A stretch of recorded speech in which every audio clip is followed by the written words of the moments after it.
자, 우리가 지난번에 그 클래식 음악가들의 삶에 대해서 여러분들이 조사해서 글쓰기 했는데 우리 하진이 거 시간 관계상 발표를 못해서 우리 하진이 거 발표하고 그러고 나서 친구들이 하진이 글에 대해서 합평한 다음에 오늘 또 우리 그 다이어트 학교 그 책 가지고 독서 토의하는 것 시작할 수 있도록 하겠습니다. 준이 뭐?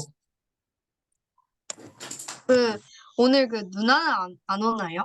오늘 그 다른 일정이 있어가지고 오늘은 못 음. 온다고 합니다. 네, 미리 얘기를 들었습니다. 자, 우리 하진이 발표하겠습니다. 잠깐만 하진아, 내가 쌤 이걸 좀 키워줄게. 네.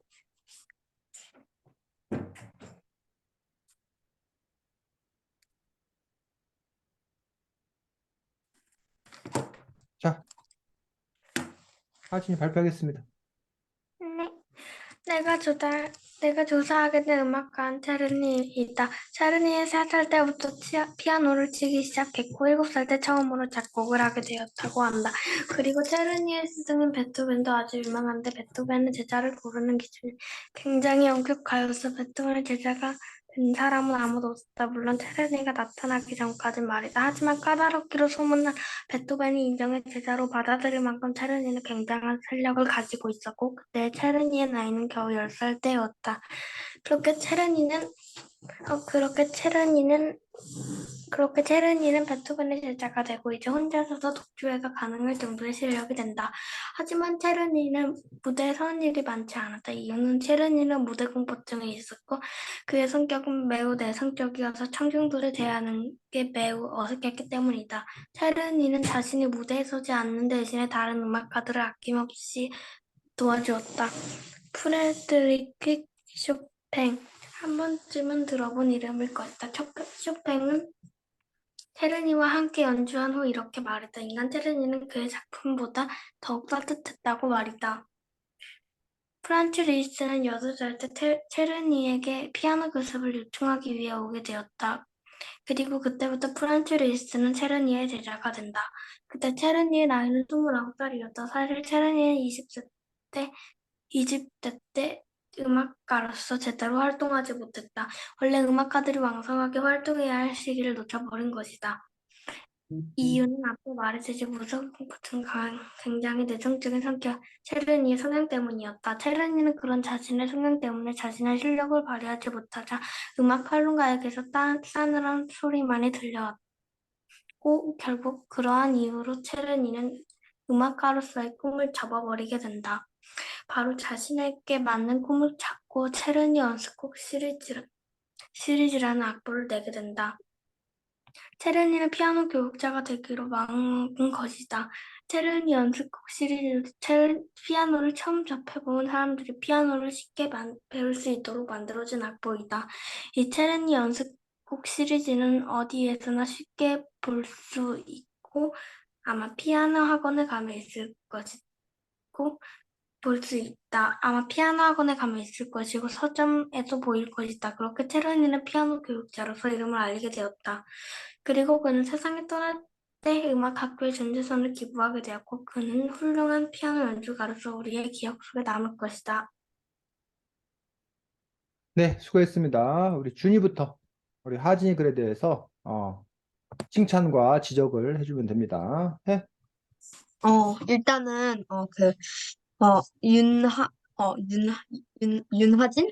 윤진이, 되게, 이, 그, 이 설명을 되게, 친절하게 잘 해준 것 같고, 그리고, 이제 쓰는 단어도 다 이해가 잘 되게 써준 것 같아가지고 그 부분은 좋았는데, 맨 처음에 시작할 때 내가 조사하게 된 음악가는 체르니다라고 하는데, 이때 너무 친절해가지고 조금 어색했던 것 같아요. 그러니까, 음, 이렇게, 이런 것보다는 아예 조금 자연스럽게 맨 처음에 어느 정도 이야기를 다듬어 준 다음에 그리고 이야기를 진행했으면 조금 더 괜찮았을 것 같은데, 이 부분 빼면, 다 괜찮았던 것 같아요. 음, 지석원. 저는 뭐 체르니 좀 글이 좀 짧았던 것 같아요. 글이 짧았던 것 같고, 근데 또 되게 좋았던 점은 좀 일, 체르니의 음악적, 아, 그냥 인생을 늘어놓기보다 체르니가 어느 그 방향으로 음악을 시작하게 됐는지 그런 걸 써놔가지고 좋았던 것 같아요. 지석 저, 투. 제가 하진이 말해. 음, 그 책에 그 순서가 있는데 음, 참고하던 그 순서가 있는데 그 순서를 깜빡하고 못 지켜서 그래, 그래. 알겠습니다. 지석 투. 음,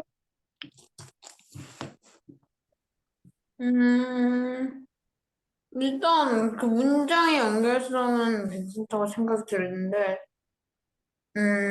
그, 아까 그 음악이 되게 인간 체르니보다 인간 체르니가 자기 자신 음악보다 더 따뜻하다고 했는데, 음악에 대한 설명이 안 나서 살짝 당황했어요. 음, 끝. 네. 음, 자, 우리 하진이가 글을 열심히 잘 썼습니다. 자, 지석 원이 얘기한 그 부분들처럼 여기 보니까 스승인 베토벤,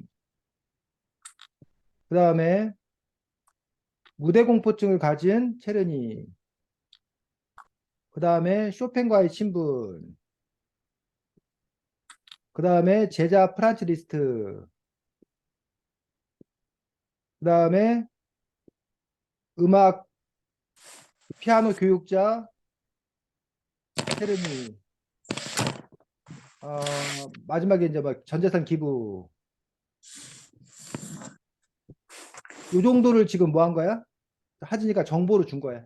그래서 이제 정보의 그 가지수로 놓고 보면 우리 지석원이 얘기했던 것처럼 정보가 이렇게 뭐 다른 아까 뭐 지석 투가 썼던 것들처럼 뭐 여러 가지 다양한 그런 정보를 주고 있지 않은 점들 뭐 이런 점에서 아쉬움이 있다고 얘기할 수 있다고 생각합니다. 근데 이제 하진이 글의 좋은 점은 요거 요 작은 제목 베토벤의 제자였다라는 것 가지고 한 단락을 쓰고 또 무대 공포증을 갖고 있었다는 걸 갖고 또 뭐 할 쓰고 한 달락을 쓰고 뭐 이런 식으로 뭐 쇼팽과의 관계를 갖고 또 한 달락을 쓰고 뭐 프라이즈 리스트 이야기를 갖고 한 달락을 쓰고 이런 식으로 어쨌든 뭐 나름대로 이렇게 단락을 가져와서 갖춰서 이렇게 쓰고 있는 점들 그런 점은 좋은 점이었다고 생각합니다. 그리고 이제 대체적으로 보면은 이야기가 10살 때 시작이 되어서 하지만 무대에 서는 일이 뭐 많지 않았고 뭐 이런 식으로 해서 자연스럽게 이렇게 연결고리를 갖고 연결하는 것들은 좋은 어떤 그런 점이었다고 생각합니다. 근데 이 배치를 어떻게 하는 게 더 좋을 건가라는 부분에 대해서 좀 생각해 볼 필요가 있다는 거야. 물론 이제 무대 공포증이 있었기 때문에 그가 연주자로 쓰지 못하고 그다음에 대신 이제 제자들을 키우는 그런 사람들 또는 교육자로서의 어떤 그런 부분으로 같다라는 그런 이야기들을 하고 있기 때문에 그런 부분에서 이제 전체적인 어떤 그런 짜임 구성들을 어떻게 할 건가 하진이가 좀 더 고민이 있었으면 더 좋았겠다고 생각이 들고 아까 뭐 준이도 얘기했듯이 굳이 이제 뭐 내가 주석에도 음악가는 체르니다. 물론 이게 과제이기 때문에 이렇게 한 거야. 근데 이제 하진이가 이걸 하나의 하나의 작품으로서 네가 내세운다고 생각하면 이런 부분도 과감히 빼고 그다음에 이렇게 되었다고 한다. 뭐 이렇게 뭐뭐 인용하는 듯한 어떤 그런 말들 이런 것들은 다 뭐 해버리는 게 좋겠다. 빼버리는 게 좋겠다는 거야. 그래서 이제 뭐 이런 거 제자가 된 사람 아무도 없었다. 물론 체르니가 나타나기 전까지는 말이다. 뭐 이런 식으로 해서 이렇게 재밌게 쓴 거, 요거는 좋은 어떤 그런 부분이에요. 근데 이제 체르니 얘기해놓고서는 뭐 그러고 나서는 스승인 베토벤도 스승인 베토벤도 매우 유명한데 이렇게 해놓고서는 아무도 없었다. 체르니 나타나기 전까지 이렇게 말하면 이미 예고편에서 다 알려줘 놓고 지금 쌤말 무슨 말인지 알겠어? 체르니의 스승인 베토벤의 제자가 체르니라고 알려줘 놓고 베토벤은 제자가 된 사람 아무도 없었다. 물론 체르니 나타나기 전까지는 말이다. 이렇게 써버리면 좀 김이 빠지는 거야.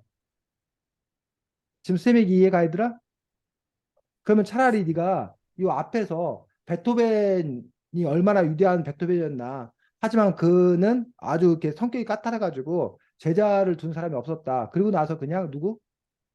하지만 누가 체르니가 나타날 때 뭐야 체르니가 첫째가 되었다. 게다가 겨우 10살 때였다. 그렇게 해놓고 요 이야기가 요 뒤로 오는 거야. 이렇게 베토벤의 10살 때 베토벤의 제자가 될 정도로 뛰어난 체르니는 3살 때부터 피아노를 치기 시작했고 7살에 처음으로 작곡하는 등 실력이 뭐했다? 뛰어났다. 이런 식으로 그 이야기를 이렇게 끌어가는 것들이 필요하지. 그러고 나서 무대 공포증 이야기를 쭉 쓰고 무대 공포증에 제대로 하지 못했다는 얘기를 쓰고 그리고 나서 차라리 여기 20대 그 바람에 20대 때 그 활동을 못 해버리고 요 얘기를 앞으로 끌어당겨서 쓰고 그리고 오히려 하지만 이제 피아노 교육자로서 이름을 알리는 것 안에 우리가 알고 있는 유명한 사람으로서 뭐 쇼팽이라던가 아니면 뭐 제대로 안 했지만 프라지 리스트라던가 이런 것들을 필요해서 체르니 악보 이런 것들을 했다. 이렇게 내용적으로 연결해 가는 것들이 오히려 글의 구성상 더 자연스러운 흐름을 가질 수 있다는 거지. 그런 점에서 이제 하진이가 글을 쓸 때 그 글의 흐름이 어떻게 가는 게 더 좋겠는 건가, 어떻게 가야 더 자연스러울 건가, 이런 글의 구성적인 맥락들, 이런 부분도 좀 고민이 필요하다고 생각이 들고 여기 부분 같은 경우는 문단 구별을 대충 잘했어. 베토벤 얘기 끝났고 그 다음에 이제 뭐 체르니 베토벤 제자에 대해서 무대 공포증 얘기했고 뭐 쇼팽 얘기했고 근데 여기서부터는 이제 문단 구별을 또 지금 뭐 하고 있는 거야? 안 하고 있는 거지. 여기 같은 경우도 문단 구별을 뭐 해야 돼? 해줘야지. 문단 구별을 끊어서 몇 가지로 이렇게 끊어서 이렇게 여기서 끊는다던가 여기서 한번 끊고 그 다음에 여기서 끊고 바로 여기서 끊고 그래서 한 세 문단 네 문단 정도로 끊어서 문단 구별해주면 그 사람들이 글을 읽기가 더 좋았을 거라고 생각합니다. 자, 수고 많았습니다. 그래서 수세님이 여러분들하고 수업을 하면서 갑자기 의문이 하나 들었어. 초등학교 6학년하고 중학교 1학년 사이에 도대체 무슨 일이 있었던 건가? 초등학생들 쌤이 주로 많이 가르치는데 글 쓰는 거 되게 힘들어하고 막 맨날 뭐 몇 장 써요. 뭐 좀 짧게 쓰면 안 돼요. 막 맨날 이러는데 중학생들이 딱 들어가는 순간 그런 얘기 안 하고 그냥 글을 쭉쭉 써내더라고. 그 이유가 뭐야? 갑자기 뭐 중학교가 뭐 다른 약을 먹어? 급식 때문에 그래? 학생들도 그래요. 뭐라고? 중학생들도 그래요. 너희들 스스로 그렇게 느껴져 그게? 네? 뭐 중학생도 그랬다는 게 무슨 말이야 지금? 중학생 중학생도 초육처럼 아 그렇게 해요. 몇 장 써요. 막 그 짧게 쓰면 안 돼. 그런 얘기 한다고? 네. 그럼 지석이 네가 그냥 훌륭한 거야? 저희가. 그렇군. 알았어. 지석이가 자랑을 아주 세련되게 하네. 어, 일단은 뭐가 아, 변하는 게 아니에요. 응? 뭐가 변하는 게 맞아요, 일단. 변한 게 맞다고 너는? 지석 어. 2는 진단이 다르네. 알겠습니다. 지석 아니면 1은 원래 뛰어났고 지석 2는 찌질했는데 뛰어나게 바뀐 거고 그렇게 결론 내도록 하겠습니다. 지석 1 만족해? 어, 자, 그, 지석 2 얘기. 그 과거에 뭐냐 응, 제가 응, 엄마가 뭐냐 응, 중학교 되면 수업 시간에 자는 애들이 많아질 거래요. 응. 초등학교 때 수업 시간에 어떻게 자냐고 물어봤거든요. 어, 중학교 때는 너무 잠 잘 올 것 같은데 그렇게 되니까 근데 그렇게 보니까 중학생 때 진짜 잠자는 애들이 있어, 너네 학교에? 벌써 1학년인데? 끝. 어, 선생님, 어, 근데 저는 아직까지 어, 수업 시간에 잠자는 게 이해가 안 되거든요, 진짜. 어, 근데 막 진짜 음, 우리 반에 어떤 얘는 음, 막 수업 시간에 계속 자가지고 헐, 선생님한테 혼나는 애가 있어요. 와, 진짜 저는 진짜 이해가 안 되거든요. 그렇구나. 저도 그렇게 빨리 자는 편은 아닌데, 음, 빨리 자는 편은 아닌데, 그래도 저는 그렇게 수업 시간에는 아침에 일어날 때만 힘들지, 수업 시간에 그렇게 안 힘들거든요. 음, 근데 그건 진짜 이해가 안 돼요. 그러게 말이야, 참. 뭐두 가지 참, 면으로 선생님이 해석할 수 있을 것 같아. 첫 번째는, 중학생이 돼서 너무 공부들을 막 새벽까지 하고 막 그래서 학교 와서 잠을 자는 그런 경우가 있거나, 세 가지겠다. 두 번째로는 중학생이라고 이제 머리가 커가지고 이제 때릴란 때려라 난 잘난다 뭐 이런 그 부분들이 대담함이 생겼거나 아니면 또 하나는 그 뭐지 반항 뭐 이러한 그 심리적 특성 뭐 이런 아니면 몸이 그 성장하는 어떤 그런 시기에 신체 호르몬의 분비의 어떤 그런 특성 때문이 아닌가 싶은데 뭐 정확한 이유는 모르겠습니다. 자, 우리 오늘 다이어트 학교 책 가지고 할 테고 누구부터 오늘 진행을 할까? 다이어트 학교. 지석이라고 준이하고 같이 손들었기 때문에 두 사람이 가위바위보해서 먼저 결정하도록 하겠습니다. 가위바위보. 지석 1위 1등, 준이가 2등. 그 다음에 3등은 지석 2가 할 거야? 지석 2하고 하진이하고 누가 3등 할 거야? 둘 다 사라져 버렸어. 아, 동생이 한대요. 하진이가 한대. 그래. 하진이가 그럼 3등 하고 지석 2가 4등 하도록 하겠습니다. 자, 네. 우리 지석 1부터 시작하도록 하겠습니다. 마이크 켜고 지석. 네, 자, 알겠습니다. 먼저 그 스스로 살을 빼거나 살을 찌우기 위해서 시도해 본 적이 있고 또 그 시도를 해본 적이 있다면 어떻게 하려고 노력을 했는지 궁금한데요. 저는 일단은 제가 생각보다 살이 찐 편이거든요. 뱃살이 되게 탱탱한데 그래서 저는 살 빼려고 해본 적이 있어요. 전에는 그 누워서 다리 드는 거 있잖아요. 그거 하루에 밤에 100개인가 80개인가씩 하고 자고 그랬거든요. 그리고 요즘에는 농구 많이 하고 있고 그리고 저는 그 먹는 걸로 다이어트를 하려고 시도해 본 적은 없어요. 먹는 거는 그냥 살짝씩 조절만 하면서 운동으로 조절하려고 저는 노력했습니다. 그래서 어떻게 했는지 먼저 박준희 님 말해주세요. 저는 솔직히 말해서 제가 일부러 시도했다는 것보다는 엄마가 시켜서 한 게, 저 살을 찌우려고 했어요. 엄마가 약간 그렇게 하라고, 약간, 그러니까 엄마가 뭐 그렇게 시켰어요. 그래가지고 뭐, 저는 뭐 밥이나 그런 거 그냥 대체적으로 거의 대부분 그냥 다 많이 먹었어요. 근데 뭐 그렇게 많이 먹어가지고 뭐 그렇게 안 좋은 방법으로 살을 찌우는 게 아니라 운동도 병행하면서 어, 살, 운동도 병행하면서 같이 체지방보다는 뭐 근육이나 그런 거 올리고 그다음 뭐 살은 더 찌우려고 노력을 했던 것 같아요. 네, 감사합니다. 자, 윤지성 님 말해주세요. 어, 저는 딱히 살을 빼려고는 하지 않았고요. 살이 찌어본 적은 있겠죠, 그러면. 네, 근데 쪄보려고 노력을 해서 많이 먹는데 별로 안 쪄요. 어, 네, 그렇습니다. 끝인가요? 찌려고 좀 노력을 하는 것 같긴 한데 좀 몸이 딱히 좋은 편도 아니어서 어쩌다가 좀 막 빠지고 살짝 그 질병 때문에 그러기도 하고 그래서 매일 제자리 걸음입니다. 네, 감사합니다. 자, 하진님 말해주세요.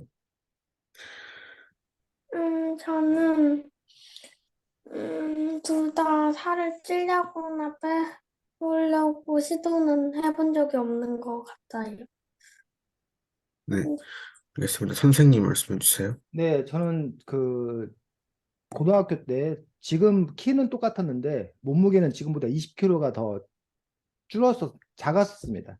그러다가 이제 뭐 대학 올라와 가지고 한 7, 8kg 정도 찌고 나중에 이제 결혼해 가지고 이제 살이 쪄 가지고 제가 지금 73kg 정도 되는데 이제 조금만 방심하면 뭐 한 76kg, 7kg까지 이렇게 쭉 쪘다가 그러면 이제 몸이 좀 이렇게 부대끼고 저기하는 것 같으면 열심히 하루에 밥을 좀 덜 먹고 세 끼 안 먹고 뭐 두 끼나 한 끼만 먹고 그다음에 뭐 앞산에 좀 매일 좀 가서 열심히 좀 이렇게 신경을 쓰면 한 70kg나 69kg까지 갔다가 그러다가 이 정도면 됐어 하고 또 이제 맘 놓고 좀 먹기 시작하면 다시 또 뭐 74, 5kg 갔다가 그래서 매년 그 새해 들면 살 빼기. 뭐 이게 이제 목표에서 67이라는 게 선생님 키에 이제 이른바 그 비만이 아닌, 그러니까 늘 그 경도 비만, 경도 비만에서 가끔은 이거 그 기준이 너무 엄격한 거 아니야? 뭐 이런 생각이 들기도 좀 이렇게 하는 그런 편들이 있는데 어쨌든 적정 체중에는 거의 그 대학생 때 이후에는 적정 체중에 가본 적이 한 번도 없는 것 같습니다. 그래서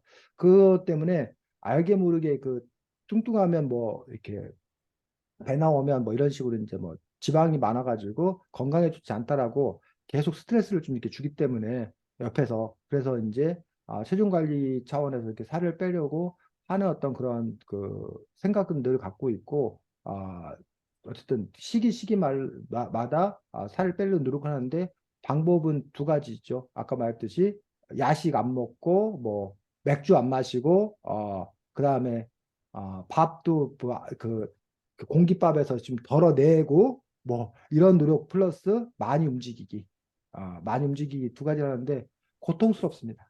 그냥 아까 그 누구야 준이나 저기 지석이 투처럼 마음대로 먹는데 살이 안 쪄요. 이런 애들 말하는 거 들으면 꼴보기 싫습니다. 어? 네, 그렇습니다. 하긴 그리고 준이하고 지석 투한테 제가 얘기하는데 나도 중고등학교 때까지는 나도 그런 얘기 했다고 너희들도 언제 바뀔지 모른다고 말해주고 싶습니다. 내가 당신들의 미래가 되지 않기 바랍니다. 네, 네, 감사합니다.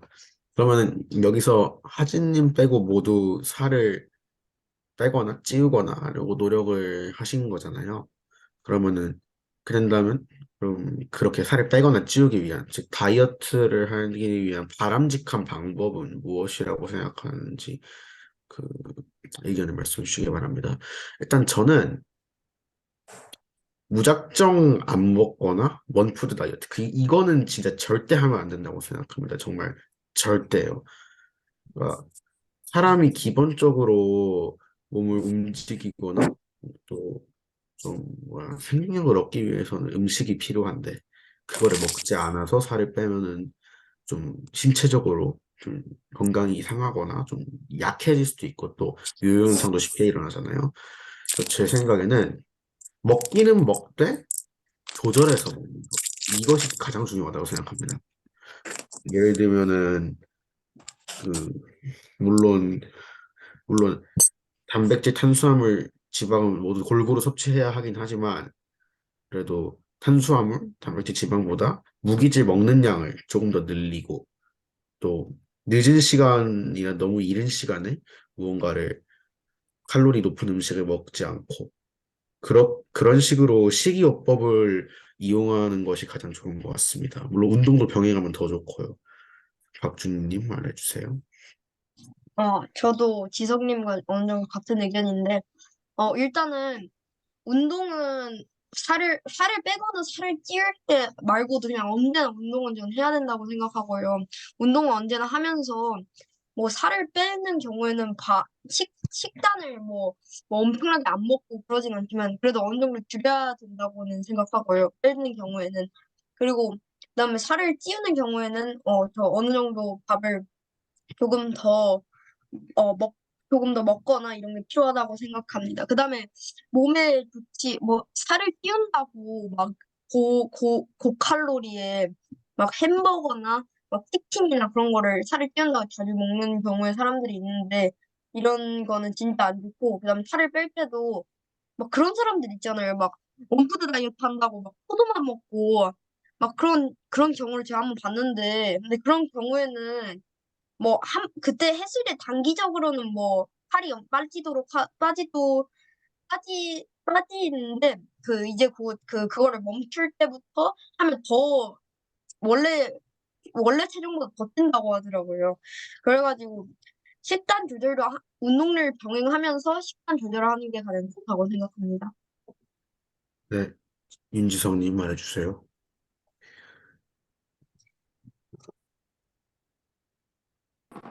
아, 일단은 다이어트에서 가장 필수적이라고 생각하는 거는 가장 우리 몸에 중요한 것 중 하나는 일단 물 섭취가 충분히 필요하다고 저는 생각하고요.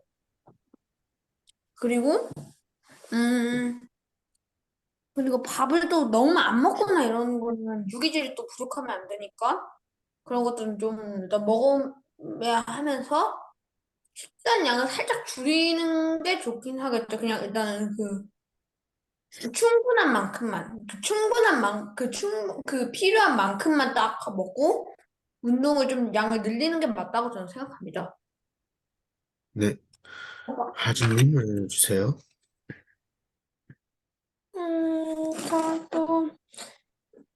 저는 음, 그래도 운동을 조금 더 하고 탄산음료 같은 것 대신 탄산음료가 없는 그냥 물이나 그런 음식을 먹고 고를 때도 더 칼로리가 적은 걸. 감사합니다. 선생님 말씀해 주세요. 네, 저는 그 다이어트를 하기 앞서서 다이어트를 왜 해야 하는 건가, 또는 다이어트를 강요하는 현 사회가 혹시 더 문제가 되지 않나, 그 부분에 대해서 우리가 먼저 한번 생각을 해봐야 된다고 봅니다. 그래서 사람에 따라서 이른바 살이 안 찌는 체질이 있고 또 살이 또 좀 잘 찌는 체질이 있어서 일단 자기 체질을 정확하게 아는 것들이 좀 이렇게 필요하지 않나라고 생각이 들고, 물론 그 우리가 이제 그 요즘에 워낙 그 과잉 시대, 그러니까 자꾸 이렇게 광고라든가 이런 걸 통해서 뭐 치킨 광고도 맨날 하고 피자 광고도 맨날 하고 막 이렇게 주변에 워낙 그 먹을 거 먹방 뭐 이런 것도 많이 하고 때문에 그런 그 유혹 때문에 우리가 그 먹는 걸 또 이렇게 행복, 즐거움 뭐 이런 거를 그 찾는 어떤 그런 것 때문에 너무 많이 이렇게 먹게 되어서 이게 문제가 되는 어떤 그런 부분들에서 그런 사회적인 문화, 분위기 이런 것들도 좀 이렇게 문제가 될 수 있다라고 보기 때문에 그러한 것들이 좀 이렇게 차단되어야 되고, 자기가 또 이렇게 그냥 특별히 건강상의 이유가 아니라면 이른바 남의 시선 때문에 그 사회적 인식, 뭐 뚱뚱하면 뭐 좋지 않다던가 뚱뚱하면 뭐 나중에 뭐 선택을 못 받는다던가 이런 어떤 그런 사회적 인식 때문에 다이어트에 나설 수밖에 없는, 특히 이제 다이어트가 산업이 되면서 다이어트 그 광고를 많이 하잖아요. 그래서 이른바 살 빼기 뭐 이런 그 건강 프로그램부터 시작해서 약 판매하는 거 뭐 등등이 산업이 되다 보니까 끊임없이 우리 사회가 다이어트를 이렇게 강조하는 어떤 그런 사회, 그래야 돈 버는 사람도 있기 때문에. 그런데 거기에 우리가 또 함께 동조해가지고 이렇게 휘말리고 있지 않는 건가라고 생각이 들어서 그런 부분에 대해서 이렇게 거부를 해야 되나? 자기가 어쨌든 그 주체적으로 그런 것들을 좀 결정해야 될 그런 필요가 있지 않나 생각이 들어서 저는 이 다이어트 학교를 쓴 저자의 어떤 그런 생각들도 그런 점에 있지 않나. 다이어트라는 것들을 우리가 당연히 해야 되는 것처럼 이렇게 기본 값으로 이렇게 생각하는 어떤 그런 경향들이 에이씨. 있는데, 그거에 대해서 이제 우리가 의문을 제기하고 정말 자신에게 필요한 일인 건가, 뭐 살찌는 일이, 살 빼는 일이 자신에게 정말 필요한 일인 건가를 따져서 필요한 만큼 또 좋은 방법으로 해야 되는 거라고 생각이 들기 때문에, 지석 원님이 이제 뭐 이런 문제를 제기하는 것들은 물론 당연히 필요하고 좋은 일이라고 생각하는데, 어쨌든 그 이전에 우리는 왜 다이어트를 하려고 하는 건가, 왜 다이어트를 해야 하는가라는 부분에 대한 문제 제기, 이런 것들이 우선 되는 것도 좀 필요하다고 생각합니다. 감사합니다. 제 다음 질문이 딱 그건 선생님이 말해버리셨네요. 다음 질문은 다이어트는 왜 하는 것인가? 왜 사람들이 하려고 하는 것인가? 입니다. 보통 그 연예인들 보면은, 그러니까 연예인들이라기보다 너무 많은 사람들, 너무 마른 사람들을 보면은 조금 약간 불쌍해 보일 때도 있잖아요. 그러니까 불쌍해 보이거나 조금 뭐라 해야 될까? 좀 약해 보이고 허약해 보이는 그런 느낌이 있잖아요. 근데 그런 거를 알면서도 굳이 살을 계속 빼려고 하고, 이렇게까지 좀 하려고 하는 이유가 무엇인지, 그리고 왜 그렇게 생각하시는 건가, 뭐라고 생각하시는지 의견을 말해 주시면 되고요. 저는 일단은, 사회에서 미의 기준이 좀 너무 높게 잡혀 있다고 생각해요. 어, 왜냐면 저희가 좀 많이 접하는 매체들인 TV나 소셜미디어 이런 곳에는 솔직히 잘생기고 예쁜 사람들이 거의 많이 나오잖아요. 물론 막 그렇지 않은 사람들도 충분히 많지만 그래도 잘생기고 예쁜 사람들.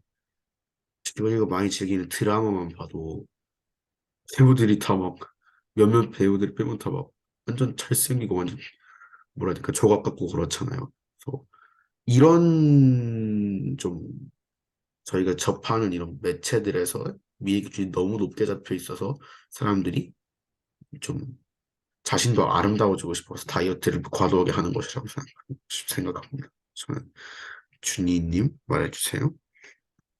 저는 이게 그 다이어트라는 것이 한 가지 완전 사회적 막 요즘 사회의 흐름 같아요. 막 그러니까 요즘 사람들은 막 뚱뚱한 것에 대한 고정관념, 그러니까 어떤 부정적인 고정관념을 가지고 있잖아요. 그래가지고 마른 것이 그러니까 뭐 인간은 뭐 마른 것이 더 뭐 사람들이 마른 것을 훨씬 더 좋게 생각하잖아요. 그렇기 때문에 다른 이 살을 빼는 사람들도 이런 것에 대해서 그러니까 나도 다른 사람이 모두 다 빼니까 나도 살을 빼야 된다. 그다음에 살을 빼면 내가 예뻐질 것이다. 그러니까 뭐 아까 지석님이 말한 것처럼 근데 드라마에 나오는 사람이 뭐 예쁘고 그렇잖아요. 근데 다 살이 매우 말랐고. 근데 그 사람들은 뭐 원래부터 예쁘고 잘생긴 건데 뭐 그런 것 때문에 자기도 살을 빼면 무조건 예뻐질 것이다. 그리고 이 살을 빼는 것이 모든 사람이 다 빼니까 나도 빼야 된다는 생각이 사람들의 고정관념으로 박혀 있는 것 같아요. 감사합니다. 자, 지성님 말해주세요. 아, 네. 저는 다이어트는 뭐랄까 요즘에는 식량이 좀 산업이 발달하고 해서 식량이 산업국가 쪽은 증가를 했으니까 그쪽에서는 좀 더욱더 비만율이 높아지고 있다는 얘기가 계속 들리고 또 그리고 여러 곳곳에서 비만의 문제점이 계속 밝혀지고 있는데 그것을 현재 사람들도 다 그렇게 생각하고 이 책에서 나오는 등장인물 중에 하나인 세리였나요? 세미. 네, 세미 언니가 나오는데 그 세미 언니 또한 자신이 엄청나게 뚱뚱하지 않은데 또 뭔가 살을 빼려고 노력하는 그런 모습을 보이는 것처럼 자신이 살이 쪘다고 인식하는 사람들이 대다수가 되니까 악순환이 계속 반복되는 거죠. 살이 찐 사람은 살을 빼고 그러면은 그 근처에 있던 보통인 사람들은 자기가 살찐 줄 알고 또 빼고 이런 악순환이 계속 반복되어서 지금까지도 이런 계속되고 있다고 생각합니다. 감사합니다. 자, 하진님. 통화하러 갔습니다. 네? 통화하러 간 것 같아요. 하진님 말해주세요.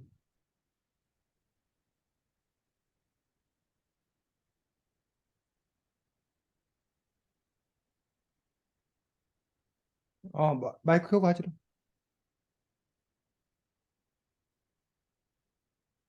마이크. 마이크 안 풀렸어. 음, 하여튼 다이어트가 왜 하는지. 아니 왜냐면 부정적인 생각을 갖고 있어서 다이어트를 하는 거라고 생각합니다. 왜냐면 지금 만약 자신이 불행한 사람들은 다이어트를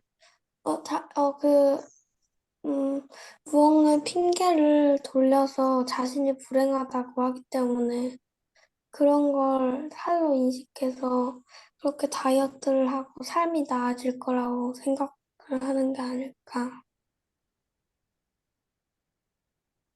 감사합니다. 네, 선생님 말씀해 주세요. 네, 저는 뭐 일단 우리 사회가 먹고 살만해졌기 때문에 즉 풍요로워졌기 때문에 자기 몸이나 이런 것들에 대해서 아름다움 이런 것들에 대해서 신경 쓸 수 있는 그런 여력이 생겼다고 일단 봅니다. 뭐 가난했던 그런 시절에는 일단 생존 그 자체가 더 중요했기 때문에 이런 여력이 좀 없었다고 생각이 됩니다. 두 번째로는 아까 지성님의 분석처럼 이른바 뭐 매스미디어라던가 아니면 요즘 특히 SNS 소셜미디어를 통해서 우리가 너무 가까이에서 그 뭐 몸매 좋은 사람들 뭐 몸짱들 뭐 이런 사람들을 이렇게 보게 되면서 뭐 그런 사람들에 대한 어떤 동경 뭐 이런 것들을 가까이서 접하다 보니까 이제 상대적 박탈감 뭐 이런 것들이 더 커지지 않았나라고 생각이 들고 세 번째로는 과학 우리나라 이막 성형 천국이다 뭐 이런 식으로 그다음에 과학기술이라던가 의학기술이라던가 아니면 무슨 PT 체조라던가 등등 식품이라던가 등등해서 돈으로 돈으로 이렇게 그걸 살 수 있다고 해야 되나? 또 다이어트나 이런 것들을 할 수 있는 그래서 도전하면 옛날에는 신경도 안 썼고 그리고 옛날에는 그런 기술이나 이런 것들이 방식이나 이런 것들이 잘 몰랐기 때문에 막상 도전하기도 어려웠고 근데 요즘은 뭐 내가 얼굴이 못생겨도 인위적으로 깎으면 되잖아.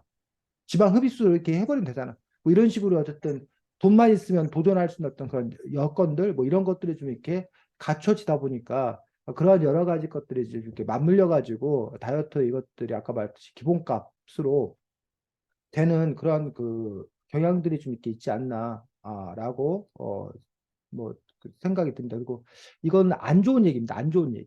그 오해하지 말았으면 좋겠는데 안 좋은 얘기 좀 이렇게 위험한 얘기이기도 하는데 선생님이 여러 번 말했을 때는 그런 생각이 좀 있었습니다. 그 뭐라고 해야 되나 예쁘고 몸매 좋고 몸짱이고 이러면 그 외모를 신경 쓰면 쟤는 머리가 비내다. 그래가지고 이렇게 좀 날라리다. 뭐 이런 식으로 해가지고 꾸미고 예쁘고 뭐 이런 거에 대해서 부러워하는 어떤 그런 마음이 드는 게 아니라 쟤 노는 애야. 쟤는 좀 이렇게 머리는 벼는데 겉에만 꾸미는 애야. 이런 식으로 좀 이렇게 깔본다고 해야 되나? 뭐 이런 경향이 없지 않아 있었습니다. 과거에는. 근데 지금은 오히려 이게 좀 이렇게 역전이 돼가지고 예쁘고 몸짱인 사람이 더 올라가고 뭐 공부 잘하는데 못생겼다 그러면 쟤는 좀 이렇게 고리타분 애야. 고리타분한 애야. 답답한 애야. 뭐 사회적으로 좀 이렇게 문제 있는 애야. 이런 식으로 좀 사회적 인식이 좀 이렇게 바뀐 것들 그 이유는 뭔지 모르겠는데 그런 경향들이 좀 있지 않나. 이건 쌤 개인 얘기고 이렇게 여러분은 또 어떻게 느끼는지 모르겠습니다. 여러분들은 뭐 이른바 몸짱, 얼짱 뭐 이런 부분들에 대해서 어떻게 느끼는지 그리고 또 뭐 과거에 뭐 이렇게 그런 사람들을 머리 비내라고 이렇게 경시한다거나 이것들이 바람직하다는 얘기는 아닌데 어쨌든 그런 또 이렇게 사회적 분위기가 좀 있지 않나라고 생각합니다. 감사합니다. 저는 여기까지 하겠습니다. 네, 수고했습니다. 다음 준이. 네, 저의 일단 첫 번째 다이어트 학교를 들고 사람들과 토의를 해보고 싶었던 첫 번째 질문은 왜 마른 것을 선호하는가입니다. 요즘에는 다이어트 하면 거의 대부분의 사람들이 살을 빼는 걸로 생각하잖아요. 근데 다이어트의 뭐 영어를 한국어로 하면 식이요법이라는 의미인데 대부분의 사람들은 다이어트를 살을 빼는 걸로 생각하고 있어요. 그 부분에서 우리 사람들은 대부분 다 다이어트를, 그러니까 마른 것에 대한 이미지가 좀 좋고, 그다음에 뚱뚱한 것에 대한 이미지는 좀 안 좋다고 생각을 해요. 생각을 하는데요. 그것에 대해서 여러분과 토의를 해보고 싶었는데, 제 생각에는, 저는, 예전에, 진짜 예전, 막, 김원정 그때는 뚱뚱한 뭐 여자가 미인이었다고 했대요. 왜냐면 예전에는 뭐 음식이나 그런 게 부족해가지고 굶어 죽는 사람들이나 이런 것들이 약간 기본적인 그런 사회였는데 그런 사회에서는 뭐 뚱뚱한 여자는 몸에 영양분이나 아니면 비축해준 양이 좀 더 많을 거라고 생각을 해가지고 뚱뚱한 여자가 더 미인이었다고 생각했는데 요즘에는 워낙 음식이 많아지니까 요즘에는 예전과 반대로 비만에 걸려가지고 그것에 대한 합병증으로 죽는 사람들이 많잖아요.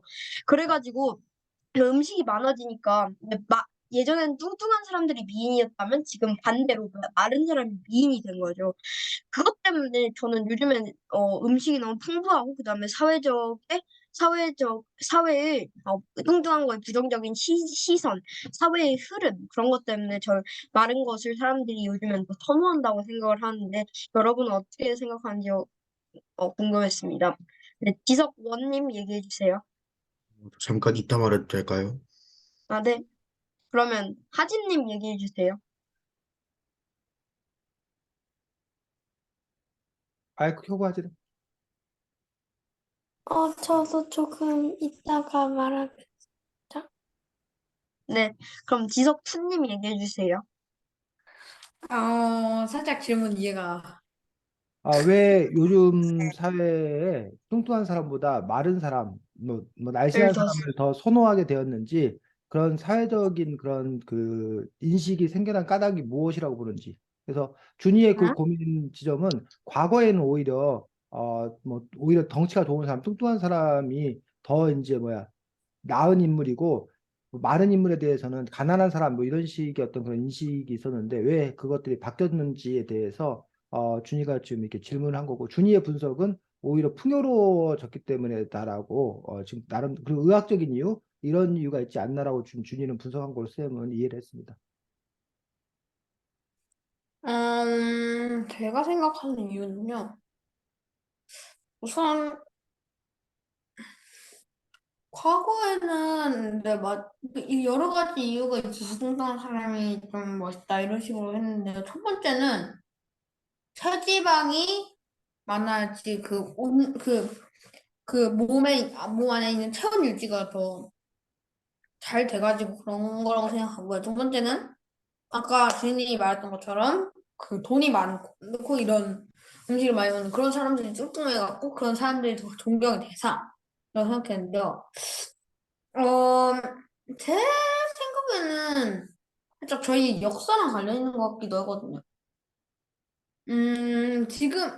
지금 왜 많은 사람들이 더 인기가 많은 이유는, 어, 저희가 역사에서 1950년 6월 25일에 6.25전쟁이 일어났잖아요. 그때 사람들이 약 3년 동안의 전쟁이 벌었는데, 그때 피난이나 이런 걸 하면서 음식이 부잣집이든 어디든 다 부족했어요. 그래가지고 뚱뚱한 사람들이 거의 다 사라졌고, 그래서 남았을 때는, 지금은 뚱뚱한 사람들보다 마른 사람들이 다 많아졌으니까 전쟁이 끝나고는. 그래서 뚱뚱한 사람들보다는 마른 사람의 선호도가 더 높아진 게 아닐까요?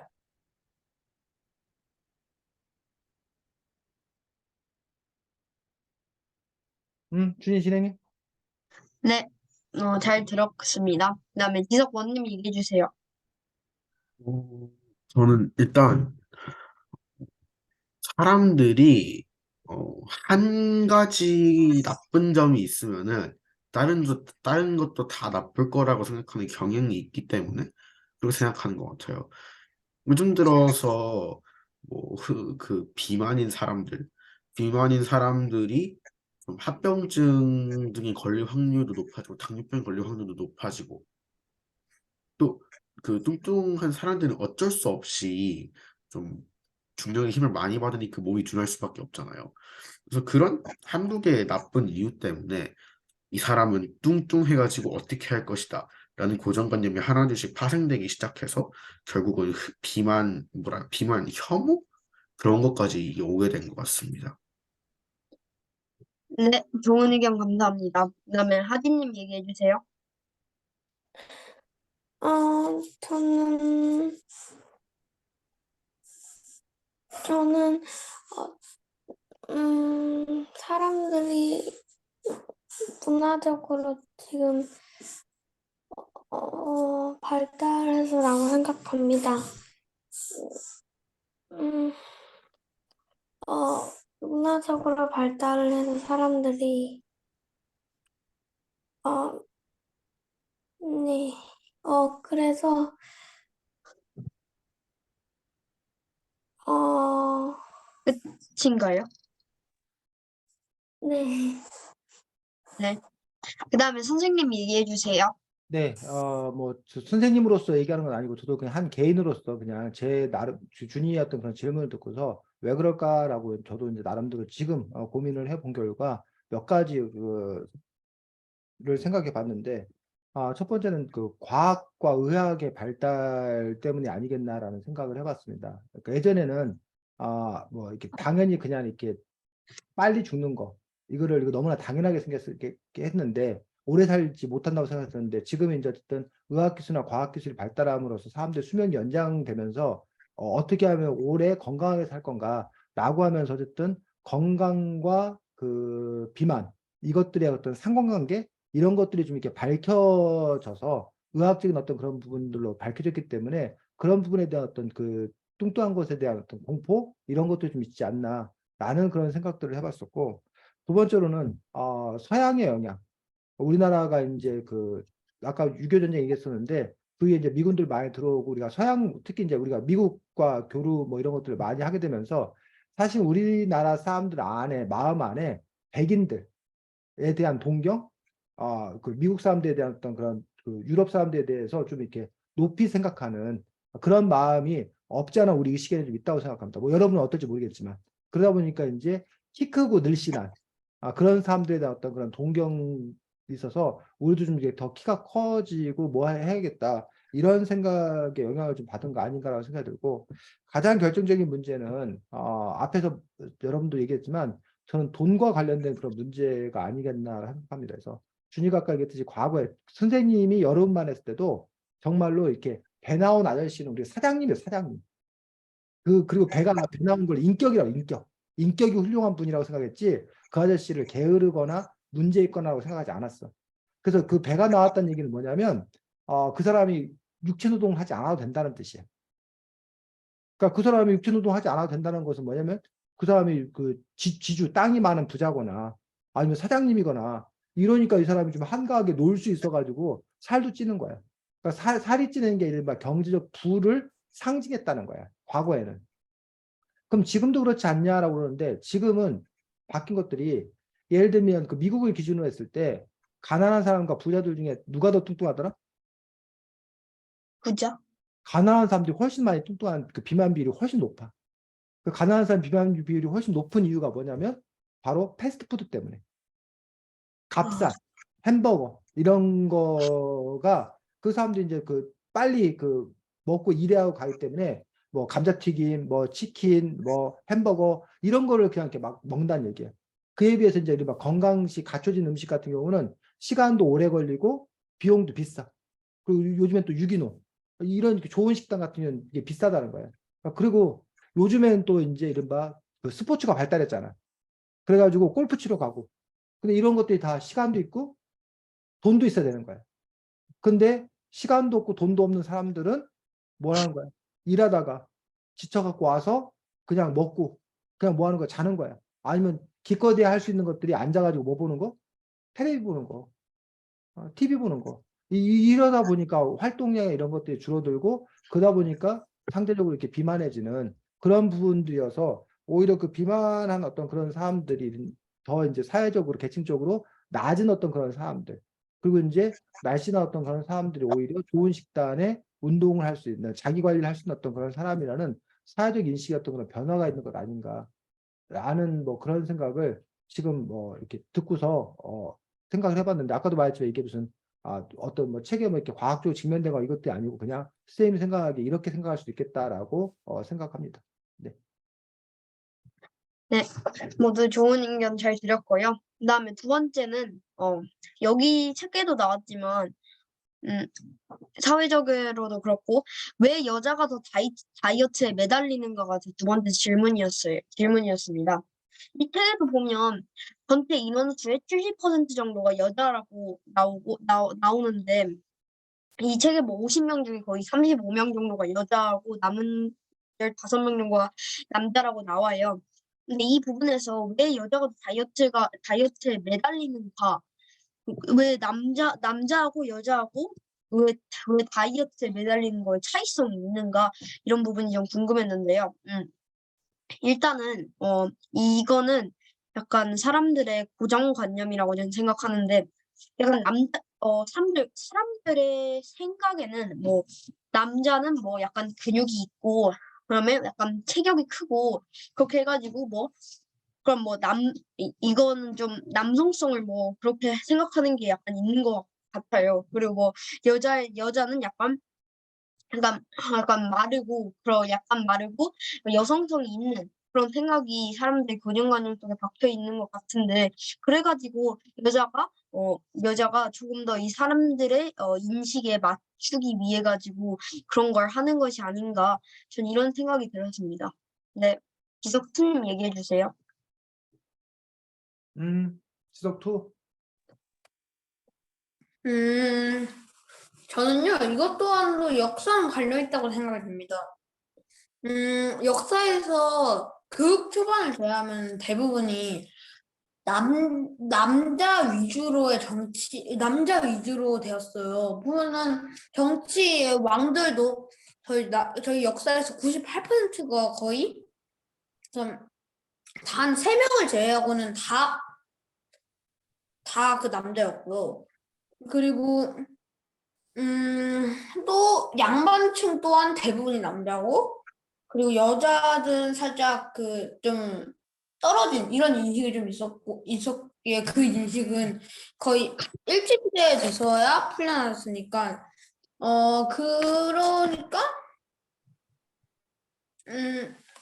그게 아직 다 일제시대에서 마감되지 않고 지금까지 이어지는 게 아닌지라는 생각이 듭니다. 네, 그래서 저는 끝난 건가요? 아, 네, 좋은 의견 감사합니다. 다음에 윤다진님 얘기해 주세요. 저는 저는 여자들이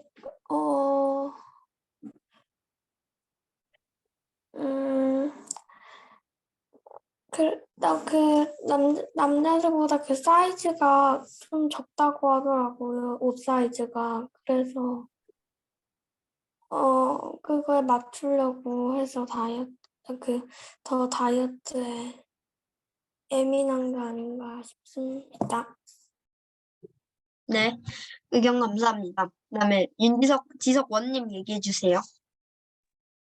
네. 일단은 첫 번째로는 이것도 일종의 고정관념일 수는 있는데, 또 다이어트 하는 보통 여자들이 남자들보다 조금 사춘기 때 특히 더 예민한 편이잖아요. 거칠게 말해서 남자애들은 전날 싸우고서 다음날 노는데, 다음날 같이 놀고 그러는데, 좀 제가 어머니께 들은 말로는 여자애들 사이에는 뭐 되게 복잡한 그런 게 있다고 하더라고요. 그런 예민함 때문에 오히려 다이어트에 조금 더 매달리는 걸 수도 있고, 남자들보다 더. 두 번째로는 그냥 조금 둘 다 비슷한데 조금 더 많이 보이는 게 여자일 수도 있다 생각해요.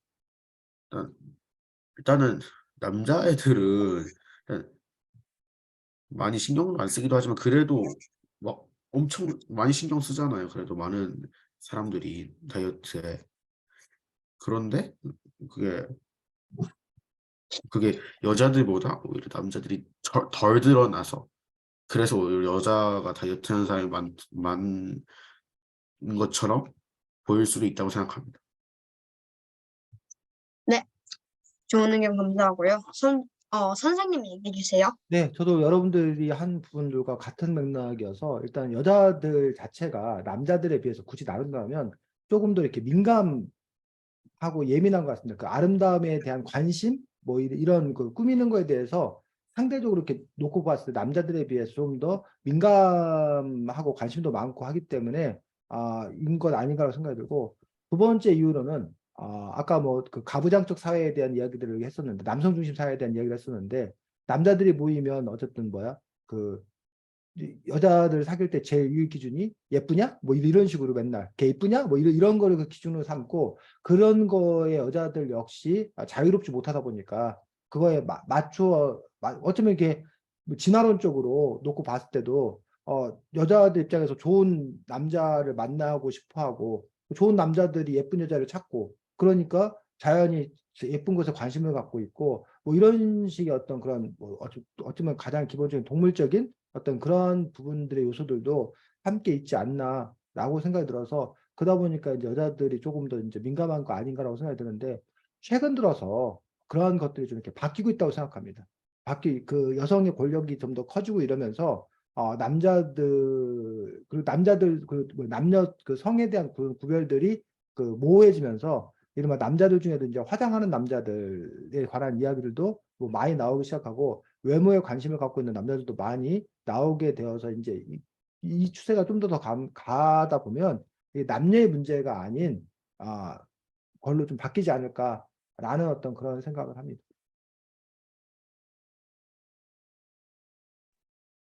네, 감사합니다. 저는 여기서 마치도록 하겠습니다. 네, 수고했습니다. 다음 하진이.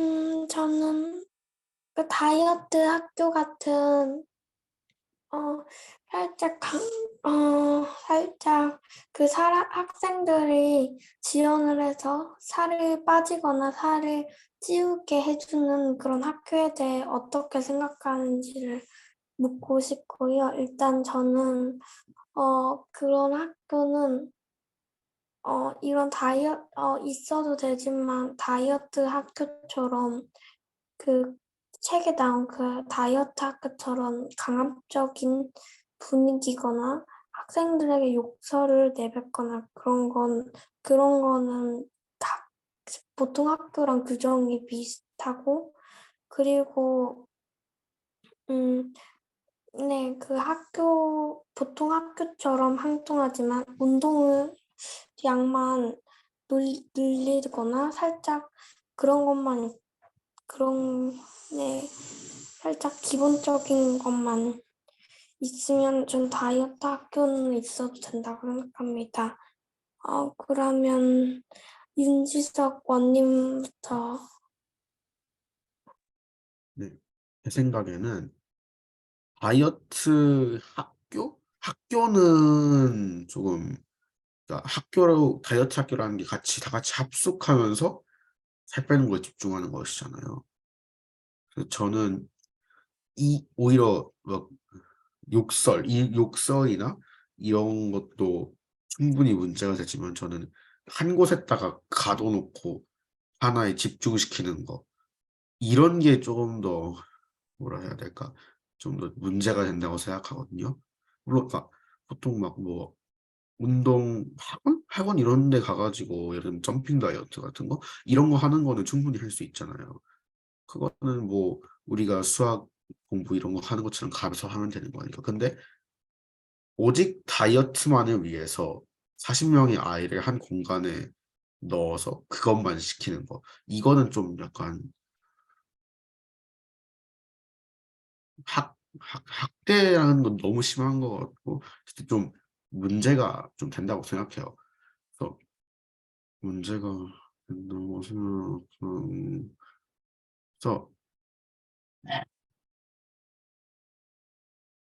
정말 알렸었지. 네, 일단 그렇습니다.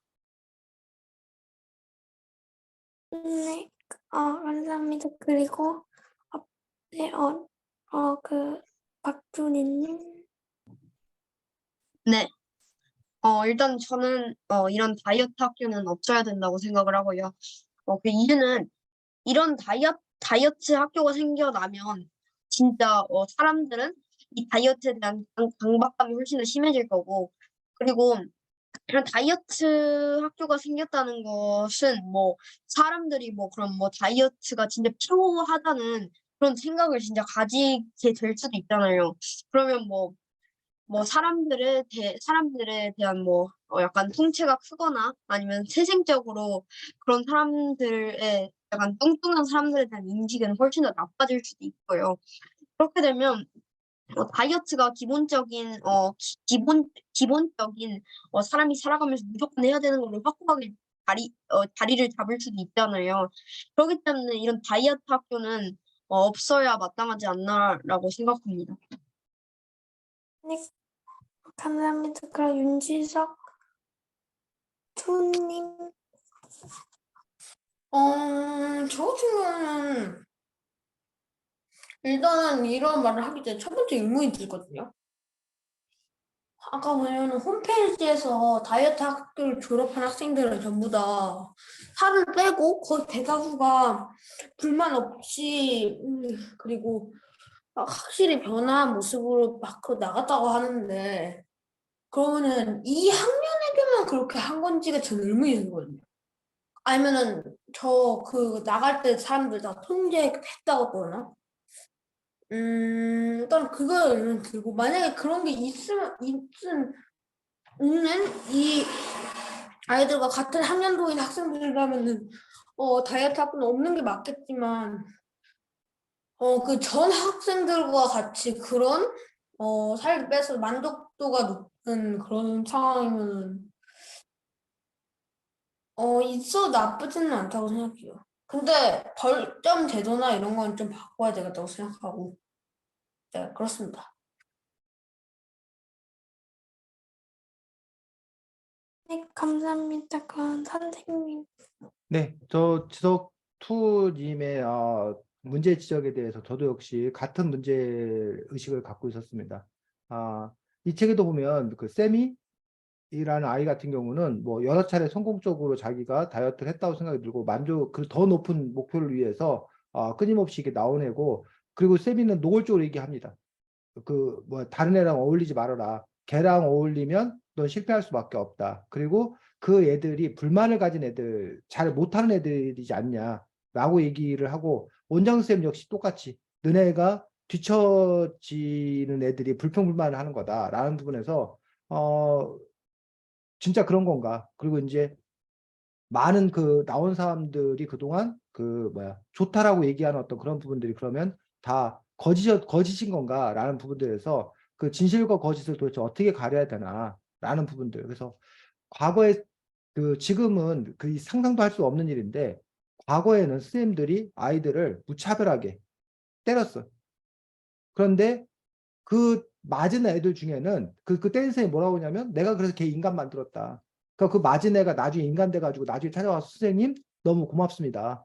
내가 그때 아주 그냥 망나니가 될 뻔했는데 선생님이 때려서 나를 사람으로 만들어줬기 때문에 그래서 내가 오늘날 사람 노릇하고 사는 겁니다라고 해서 때리는 선생님을 고마워한다. 그래서 그 때리는 걸 정당화하는 선생님들이 있습니다. 실제로.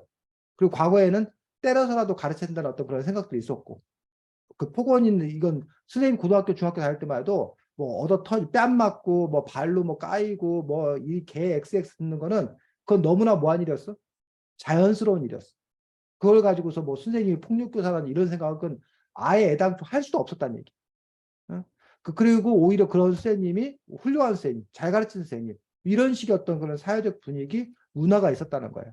그리고 그런데 이제 그러면 그때로 돌아가야 되느냐? 그게 과연 바람직하냐? 근데 분명히 그 선생님 때문에 사람 된 사람도 있는 게 사실이야. 근데 반면 그 선생님한테 맞아가지고 인격적인 모욕을 당하고, 그래서 뭐 그 사회 공포증이 생기고, 자기 자신에 대한 자존감이 떨어지고, 심지어는 그것 때문에 스스로 목숨을 끊고, 이런 사람들도 분명히 뭐 하다는 거야? 있더라는 거야. 또 다른 진실이라는 거야. 근데 이제 우리 사회가 과거에는 때려서라도 뭘 한다. 이게 목적지향적인, 목적을 향해 달려가면 된다. 목표만 이루면 된다. 이런 목적지향적인 어떤 그러한 그 사회였더라면 군대식의. 근데 지금 현재의 어떤 그런 사회는 이제 거부하는 거지. 그러면서 한 개개인의 어떤 그런 인권이라던가 이런 부분들을 더 중요시 여기기 때문에 이런 폭력적인 그런 방식에 대해서 거부하는 어떤 그런 부분들이 있지 않나라고요.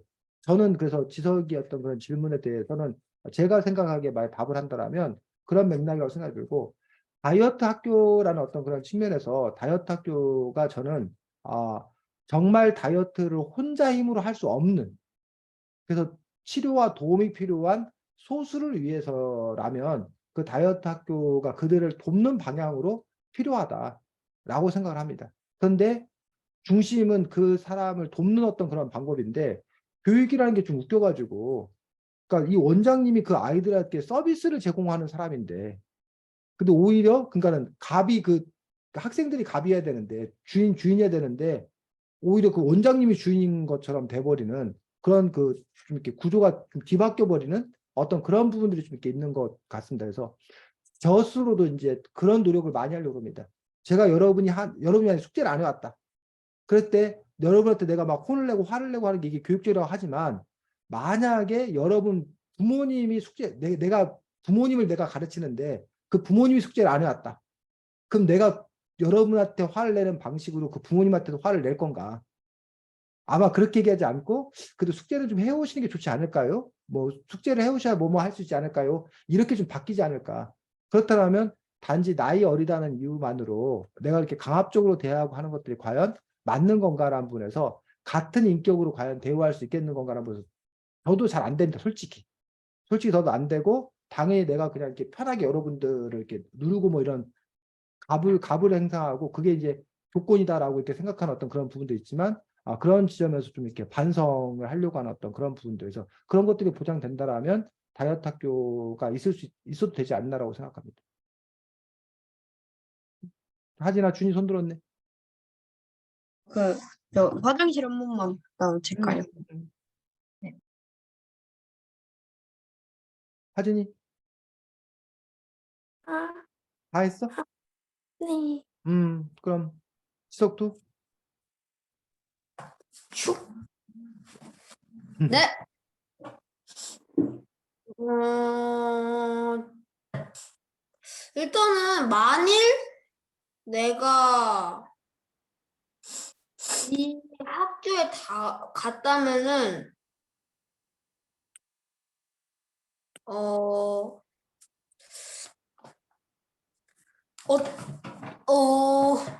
만약에 이런 그 원장님 횡포를 견디지 못해서 탈출을 하거나 그런 어떠한 선택을 할 건지에 대한 의문이 드는데 지성원님 어떻게 생각하시나요?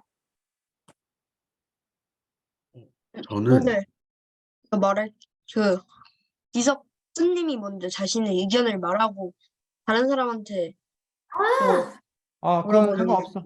지석2가 먼저 말해도 괜찮고 지석2가 다른 사람 먼저 생각도 하고 그건 자기 사회적 운용하기 나름이니까 어허. 자기가 그건 참고해. 그건 자기 운용하는 사람 마음이야. 그건 알아서 하면 돼. 해. 이번에는 지석 씨 먼저 해주세요. 음, 일단은 그런데 가기 전에는 엄마에게 언제든 나올 수 있도록 그 조정한 다음에 들어갈 것 같아요. 어떤 곳인지 모르는데 엄마한테 나 절대 내가 나가고 싶다고 해도 나가게 하지 마. 평생 보내야게. 엄마 평생 싫으니까 이런 식으로 극단적으로 좀 이 학교에 대해 제대로 알기 전에 그렇게 극단적으로 선택을 해버린 것은 좀 저는 좀 어려울 것 같다고 생각을 하고 저는 일단 확실히 저희 부모님과 상의해서 언제든지 학교에서 나올 수 있게 조정을 하나 들어갈 것 같습니다. 그러니까 좀 그래도 완전기를 이용해서 학교 밖으로 나가는 거는 규칙적으로 좀 무리이긴 하잖아요. 그래서 저는 그 차선책, 그리고 안전한 탈출 방법을 들고 갈 것 같습니다. 네, 준희님. 저는 여기 나왔던 인물들만, 그러니까 여기 나왔던 여기서 뭐 탈출하는 그런 친구들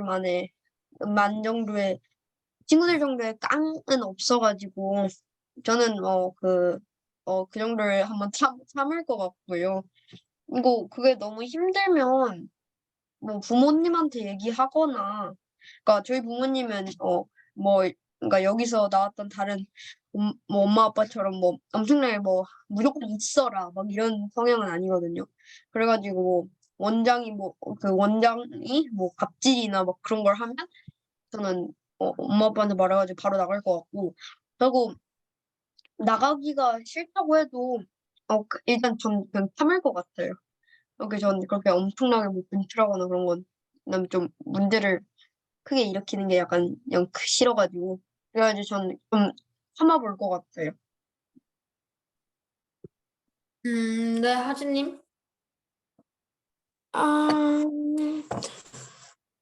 저는,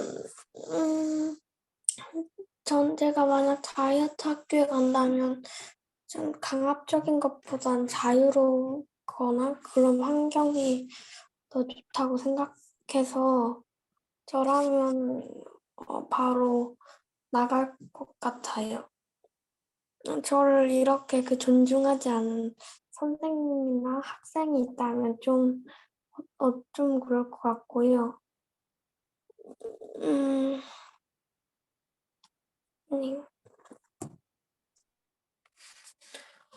네, 알겠습니다. 이 선생님. 네, 뭐, 저는 제 자신을 잘 모르겠습니다. 제 자신이 한쪽에서는 막 권력에 순응해가지고 그 다이어트 학교 들어갔으면 그 선생님한테 잘 보이려고 열심히 하는 그런 나도 있는 반면에 또 이른바 불의에 대해서도 이렇게 그 저항하고 맞서 싸우는 나도 있기 때문에 이렇게 살아오는 어떤 그런 부분들에 대해서 어느 쪽으로 튈지를 사실 저 역시 잘 모르겠는데 아마도 다이어트 학교에 내 발로 들어갔으면 그곳 안에서 일단 어떻게든 살아남고 잘 성공을 하려고 애쓰는 쪽이지 않을까라고 일단은 생각이 듭니다. 네. 네. 여러분들 의견을 잘 들어봤는데요. 제 생각에는 우선 외부와의 연락이 힘들고 그런 상황에서는 저 역시도 이렇게 갑질이 이렇게 근육이 막 끊어지고 막 이런 정도로 이렇게 친구들의 그 정도로 운동이랑 이런 게 좀 이런 게 딱 살짝 심하다고 느껴지면은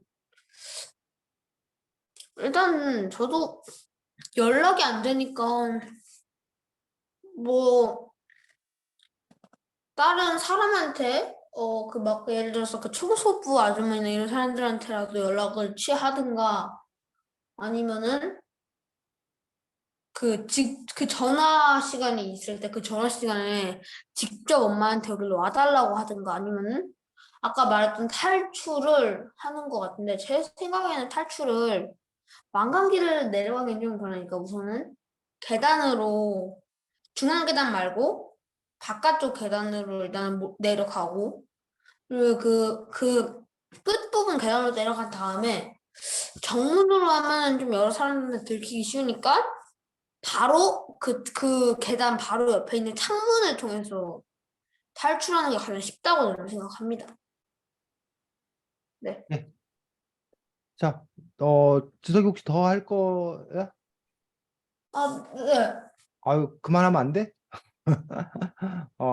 지금 선생님이 시간이 48분이어가지고, 선생님이, 지석이가 그만했으면 좋겠는데, 지석아? 괜찮아? 아, 네, 알겠습니다. 꼭 해야 되겠어? 자, 괜찮아요. 아, 지금 선생님이 여러분들 이제 그 진행하는 걸 들으면서 두 가지 갈등으로 선생님이 힘들었습니다.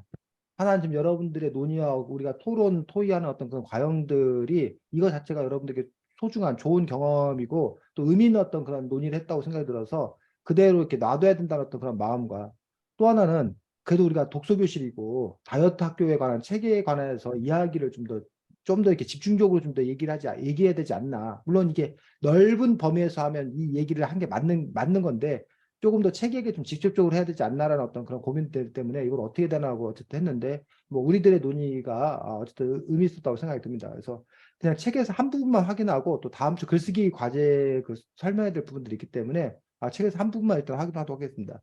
여러분들 중에 혹시 이 책 그 이야기 읽고 나서 뒷부분에 붙어 있는 해설 읽은 사람? 해설도 읽었고 훌륭하네. 자, 261쪽 잠깐 보겠습니다. 261쪽. 하진이 책 갖고 있니? 하진아 책 갖고 있어? 없어. 책 없고 지금? 261쪽에 먼저 찾은 사람 한번 읽어볼까? 돼지 고릴라. 그 한 문단 쭉 읽을 거거든. 지석이 읽겠습니다. 지석원. 이 고릴라 해골바가지 같은 별명을 집어던지라던 마주리 원장은 고강도의 기형적인 식사와 운동을 강조하면서 사람 취급을 받기 위해서는 어쩔 수 없는 일이라고 강조한다. 조금 더 먹어도 되겠지라는 생각은 버리라고 아이들을 몰아세우는 장면이나 뿌린 대로 거둔다고 미래를 걸어 협박하는 장면은 어디서 많이 보던 것이다. 대학 졸업장에 네 미래가 걸려있다거나 아차는 순간에 다른 경쟁자들은 공부하고 있을 것이라는 말로 끝없는 학업 경쟁을 닥달하는 모습과 정확히 겹친다.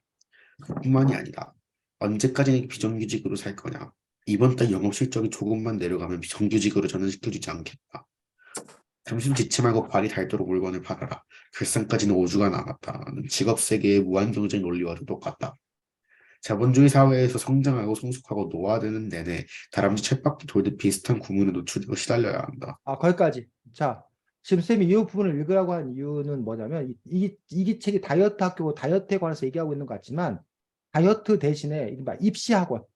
여러분들 재수생들이 재수학원에 가면 기숙학원에 가거든. 그때 듣는 얘기가 이 다이어트 학교하고 별반 다를 바가 없다는 거예요. 또는 여러분이 나중에 어떤 회사에 들어가서 듣게 되는 얘기가 이 다이어트 학교에서 듣는 얘기가 별반 다를 바가 없다는 거예요. 즉 우리가 끊임없이 남의 시선을 의식하고 경쟁해야 되는 어떤 그런 사회 속에서 주체, 나의 삶을 사는 것들이 아니라 내가 끌려가는 어떤 그런 사람들, 그리고 그 안에서 성공하기 위해서 뭔가를 감수해야 되는 어떤 그런 삶의 문제를 이 책은 제기하고 있다라고 보기 때문에 이걸 우리가 단지 다이어트로만 한정해서 보아서는 안 된다는 것들이 이 해설하는 어떤 그런 선생님의 이야기는 어떤 그런 측면들이 여러분들이 한번 또 이렇게 생각해 볼 의미가 있기 때문에 선생님이 이 부분을 얘기를 했고, 다음 주 과제는 여러분들이 한반 논술이라는 거를 해보도록 하겠습니다. 논술. 그래서 여러분들 보통 논설문이라고 얘기할 때 주장하는 거예요. 그래서 이 그런 형식이 서론, 본론, 반론, 최종 결론 이런 구조를 택하고 있습니다. 서론은 문제 제기. 내가 이런 문제에 대해서 얘기할 거다. 문제 제기와 관련돼서 문제를 설명하고 문제 제기하는 것도 있고, 본론에서는 자기의 주장과 근거 그리고 논리적 설명. 그다음에 반론은 반대편, 주장 근거를 예상해서 반박하기 활동. 그 다음에 최종 결론은 본론에서 제기한 근거 종합 정리 플러스 인상 깊은 마무리. 이게 선생님이 보통 한 3달 정도 가르치는 내용이거든. 근데 여러분 배우지 않았어. 그렇기 때문에 여러분들이 잘 쓸 거라고 기대 일도 안 해. 그러니까 여러분이 그냥 처음이기 때문에 여러분 나름대로 쓰면 다음 주에 선생님이 본격적으로 가르쳐 줄 거야. 그래서 주제가 뭐냐면 논술 주제는 2023년 대한민국 사회에서 다이어트는 필요한가? 2023년 오늘날 이 사회를 우리가 살아가기 위해서 다이어트가 필요한 사회다.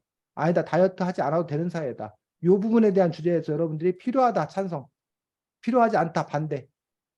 이 주제를 갖고 여러분들이 다음 주에 글을 써볼 거고, 아까 쓸 수 있는 만큼 쓰면 돼. 여러분들이 쓸 수 있는 만큼 쓰면 다음 주에 선생님이 다시 알려주겠다는 거지. 이해가? 네. 요거 여러분들 선생님이 채팅창에다 붙여줄까? 아니요, 괜찮아요. 괜찮아? 필요한 사람들 채팅창에다가 붙여놨으니까. 찍어가지고 어? 제가 방금 찍어가지고 단톡방에다가 올릴게요. 그냥. 너네 단톡방 있어? 네. 나만 빼고? 좋은데. 그 저도 단톡방에 캡처했어요. 공유해. 공유해줘서 그렇게 일단 다음 주 쓰고 다음 주 쓰면 그거 갖고 쓰면 다시 얘기하도록 하겠습니다. 선생님도 들어볼까요? 아니 괜찮아. 하진이하고 지석투님 몇 시에 시작할 거라고? 우리 30분에 시작할 거야. 그러니까 조금만 더 일찍 들어왔으면 좋겠습니다. 자, 수고 많았고 다음 주에 보겠습니다. 안녕. 안녕히 가세요. 그래.